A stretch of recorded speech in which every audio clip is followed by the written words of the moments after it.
Closing అప్పుడు ప్రతి బ్యాచ్కి closing అప్పుడు కొన్ని మొక్కలు నాటమంటున్నాం. ఎక్కడ? మీ ఇంటి చుట్టూను లేదా ఖాళీ ప్రదేశాలు. మొక్కల వల్ల ఉపయోగాలు ఏంటి మీకు తెలుసు అందరికీ. ఆక్సిజన్ వస్తుంది, నీడ వస్తుంది, పళ్ళు వస్తాయి. లేకపోతే మనకి ఏదైనా పండుగలకు వస్తే మామిడాకులు కోసుకుని తోరణాలు కట్టుకోవచ్చు. అలా దసరా కట్టారు కదా, మామిడాకులు కట్టారు కదా, అది వినాయక చవితి అవ్వచ్చు, దసరా అవ్వచ్చు, రకరకాల దీపావళి వస్తాయి కదా పండుగలు. అంటే మామిడి ఆకు ఆక్సిజనే కాకుండా మనకు నీడ వస్తుంది. తర్వాత ఏం చేస్తారంటే దాని నుంచి పళ్ళు వస్తుంటాయి. అలాగా ఒక వాతావరణం మాకు. ఎందుకంటే సడన్గా ఇప్పుడు మీరు అనుకుంటున్నారు వర్షాలు పడిపోతున్నాయి సరే, మళ్ళీ ఎండలు కాసినాయి కదా, మనం ఏమనుకుంటున్నాం దాన్ని ఏమంటారంటే కార్బన్ ఉద్గారాలు అంటారు. అంటే కార్బన్ ఎమిషన్స్. అంటే సపోజ్ నా కారు ఉంది కదా, నా కారు నుంచి కొంత కార్బన్ వస్తుంది కదా, మోటార్ సైకిల్ నుంచి వస్తుంది కదా, ఏసీ నుంచి వస్తుంది కదా.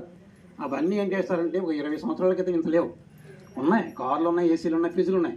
కానీ ఇప్పుడు ప్రతిసారి ఏమవుతుందంటే చిన్న ఫ్యామిలీలు కూడా ఒక ఫ్రిడ్జ్, ఏసీ లేకుండా, ఒక బండి లేకుండా లేరు.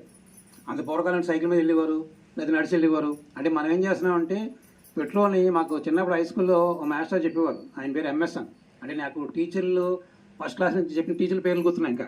ఎందుకు వాళ్ళ మీద గౌరవం అన్నమాట. ఎందుకంటే వాళ్ళు చెప్పిన విధానం. ఆయన ఏం చెప్పేవాడు అంటే రాజనగర్ నుంచి రాజమండ్రి వరకు సైకిల్ మీద వెళ్ళిపోయాడు. అంటే దగ్గర 16 కిలోమీటర్లు ఉంటుందన్నమాట.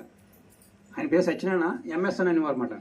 ఆయన ఏమి వాడు చేశాడు, బండి వెళ్తుందనుకో వెనకాల డబ్బులు పడిపోతున్నాయి అనేవాడు. అంటే మాకు 8th క్లాస్లో అర్థమైంది కదా, బండి వెళ్తుంటే డబ్బులు పడిపోతాయి అని.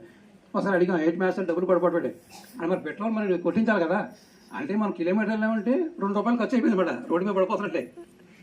అలా మీకు డబ్బులు ఆదా చేయాలంటే కనీసం నడగల పరిస్థితి నడవండి, సైకిల్ తొక్కగలిగితే సైకిల్ తొక్కండి అనేవాడు.